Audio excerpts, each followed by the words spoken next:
Welcome back to Dark Souls. In this sexy naked episode, we're gonna be strolling through Blighttown like it's the fucking red light district. Yeah.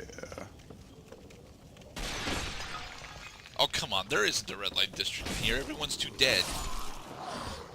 It is not outside the realm of sensibilities for this artist to put holes or other kinds of strumpets in their games, especially because they're all down there. And that's why you die. You get syphilis. Nah. Syphilis is more of an Age of Sail disease. This is clearly based on a more medieval stuff as opposed to Age of Sail. Well, I mean, they had STDs back in the Middle Ages too, and I'm sure they were terrible. Yes, they did, but you know, more likely you'd end up getting crotch rot as opposed to syphilis. Oh, that's like the most metal disease I've ever heard. For the record, I pulled crotch rot out of the D&D books, or at least from Spoonie's recollection of the D&D books. I inflict crotch rot on you. We will discuss the house rules for crotch rot. Allow me to open my pamphlet. Crotch rot consists of consistent damage as well as impugned personality points, thus resulting in difficulty forming relationships with others. And you reek. And you stink. You're ugly. You're hideous. I can't even look at you.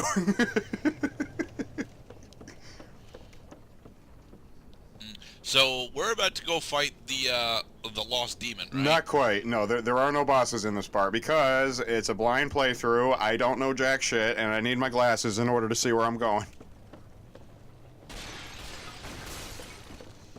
Are you sure? Because that looks like a very large insectoid. It is a large insectoid. It's priming you for even more insectoids. They like fire. Oh yeah, and then this happens. The fucking game. No, Cloud, you can't go down there. The fucking game thinks I'm falling right now. That's why I can't escape. Oh. See, it had to finish. And that was stupid. And horseshit. Yeah. Well, at least these guys only take a single charge attack in order to take them. You guys are fun. You apparently explode their corpses when you do that. I mean, they do that on purpose. They want you to have just enough time to actually land the attack as long as you time it right.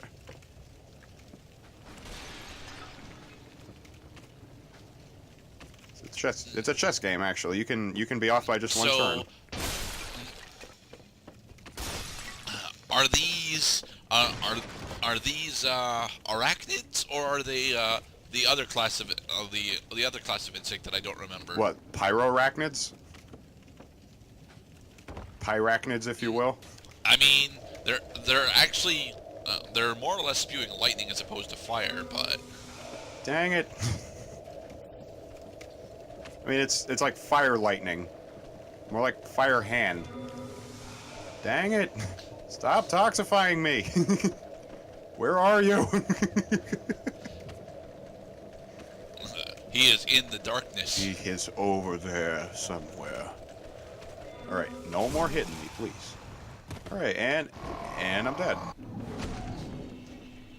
So, don't blow through your blooming moss clumps. Don't go down the ladder when you know the enemies are there. Yeah. Take your time. Drink.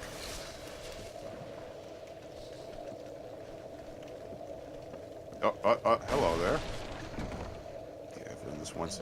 Hey, you landed on a roof. I've done this once, goddamn. Unfortunately, this is still going to kill you because the moment you jump down into there... I might make it. Oh, take it! You actually landed in the swamp, God and then you died. Damn it! I had a dream. It was a marvelous dream. It was you!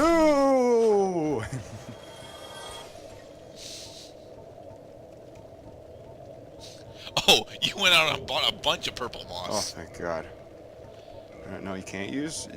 Unfortunately, it's not the blooming purple moss. See, that was nice of them to give the creature that inflicts toxic the thing that remedies toxic. That's good game design. Yes. And Castlevania does that a lot, actually. Where, ooh, the Wanderer. This is a Diablo 2 Act 3 reference. Diablo 3 reference? No, it's not a Diablo 3 reference. It's a Diablo 2 Act 3 reference. You see, Act 3 was when we were in the were in the very deep Kazudu jungle, and you died again. No, I've done it. You can't keep me out of here anymore. There's a new sheriff in town, and he survived.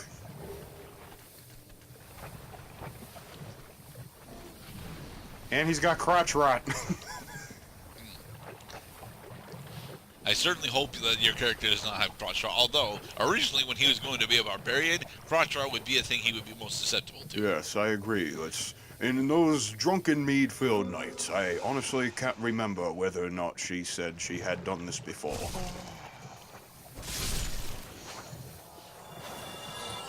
Alright, leeches. This is Titanite shard. Titanite. The colored Titanite shards correspond to certain weapons. I believe they might actually be the catalysts, your sorcerer's catalyst, the thing that lets you equip spells. I could also be mistaken because I ended up selling all of my green Titanite shards. That is when I finally unlocked the goddamn, sell to vendor. This is a wide, mazy, dark place unlike the third level in Pikmin 1.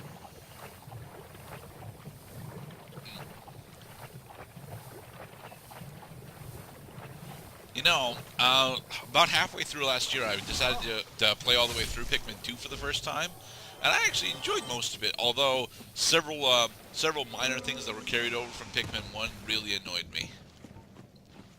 I'm trying to think of what was a nuisance from Pikmin 1. Mostly the time limit, actually. The time limit in Pikmin 1 is the thing that everyone complained about. But to be perfectly honest, I think that the time limit adds a reasonable amount of challenge in Pikmin 1, even if it's not something that you really want to deal with. Right, because you don't have a time limit, you can clear an entire area probably on your first visit as long as you have the shit you need, the keys to the doors. So yellow Pikmin. Yellow Pikmin, blue Pikmin, stupid fucking white poison-proof Pikmin. Leap Strike Pikmin, those kinds of things. Poison Pikmin. The most virulent Pikmin of them all.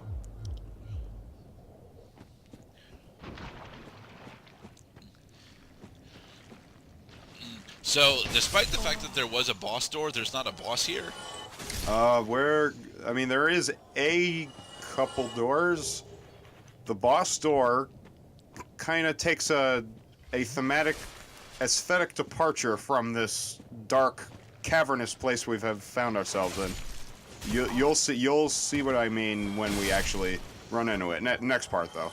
This part, we are just exploring, getting served.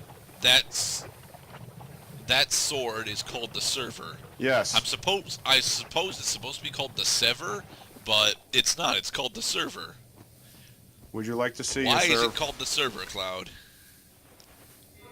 Because I would like to see it sever things. You know what it takes to serve fools? A server.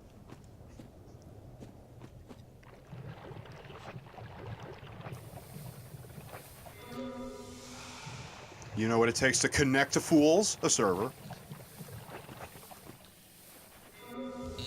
So, do you actually have the Lucky Iron Ring equipped right now? I do, as a matter of fact. So my movement speed is unimpeded by the water. Okay.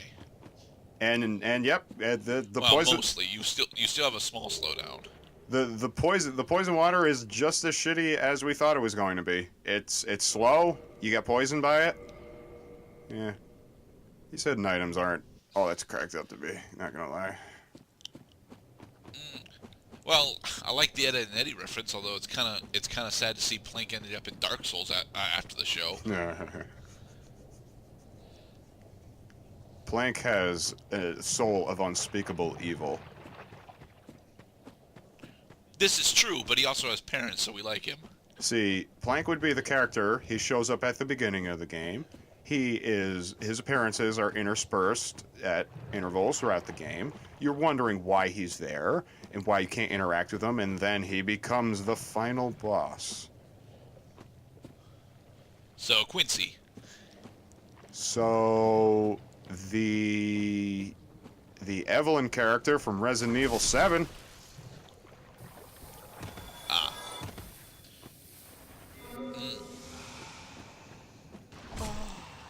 And that's the grandma character, right? That's the grandma. She's right, the grandmother, because she's there for dinner. She's in the dining room. She's in the hall for some reason. She keeps following you around, and it's funny because she just stares at you.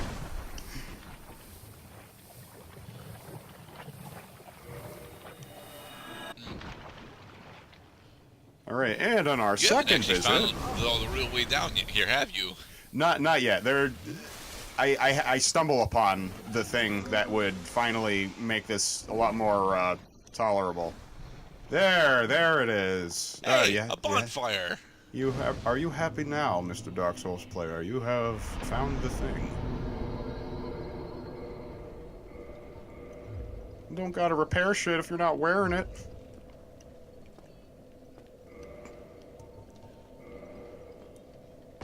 Yes! Yeah, I did it. All by myself. I did finally need to consult sources for some parts of this game. I know it happened at least once, maybe twice. But for the most part, I just... Is this our first instance of a mimic? Yeah. Oh, okay. Alright, you're cool. You're cool. The Dragon Scale. That will be useful later. So why didn't we get dropped down by a giant spider? Because that is clearly what this room was designed for a giant spider to just drop out of nowhere and one-shot us. That is one of two tropes that they have possibly considered. The other one that they went with is we are going to deliberately waste the player's time by forcing them to climb up a ladder for no reason.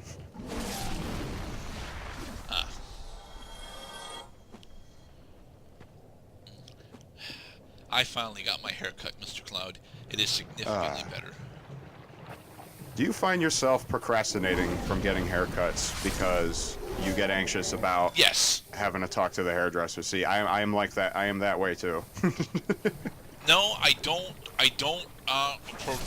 procrastinate because of the social interaction. Although I will admit to not being skilled at social interactions in general. Here's the way that we were supposed to find, and we didn't. The thing that what does end up causing me to procrastinate is the time of year that it is. I personally think it's a tad too early in order to actually dedicate yourself to getting a haircut right now, because it's just the end of January. Winter is going to get worse in the next couple of weeks, and right. Having a full head of hair will offer you a small amount of cold resistance. Precisely. So those who subscribe to No Shave November would also be interested in No Haircut January. Yes. I'm gonna kick you. But you can't kick them. They're airborne. They have first strike. Ah, stupid timings. And you guys don't drop souls. You suck. You really suck. That's one thing that they stopped doing as of Dark Souls 1. Now every enemy you kill drops at least one soul. Although if it drops specifically one soul, you have wasted your time. Yes, and the game has done it.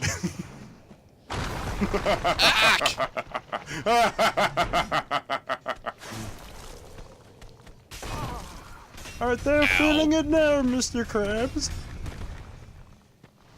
No, because they're throwing large rocks at us. Oh, my ass. Oh god, he is still alive. I think your stats are a bit off then, because a backstab is supposed to one-shot multi-point enemies. No. Bosses, right? These guys have lots of health, that's why. Okay. A great club. Jesus Christ. Now, can you backstab someone with the great club? Yes, you can backstab with any weapon. Okay. Alright, well, he got stuck rolling Play-Doh. He's still alive. God damn it. Die. Put that shit down. Why can't I hit you? Thank you for dying. There. Jesus Christ. So those guys are going to be your new hosts. You will see them repeatedly if you fail to communicate with them effectively. And by that we mean stick your club up their ass. Stick their club up the ass. Having fun, it's a gas.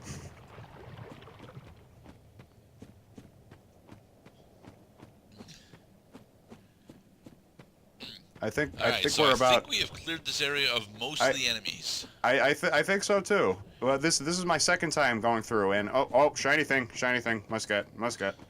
Gotta get shiny thing. In the next part, we are going to cease our search for shiny things and slay silly kings. Or at least larger insects. Oh, they get big. Another large soul of a proud knight.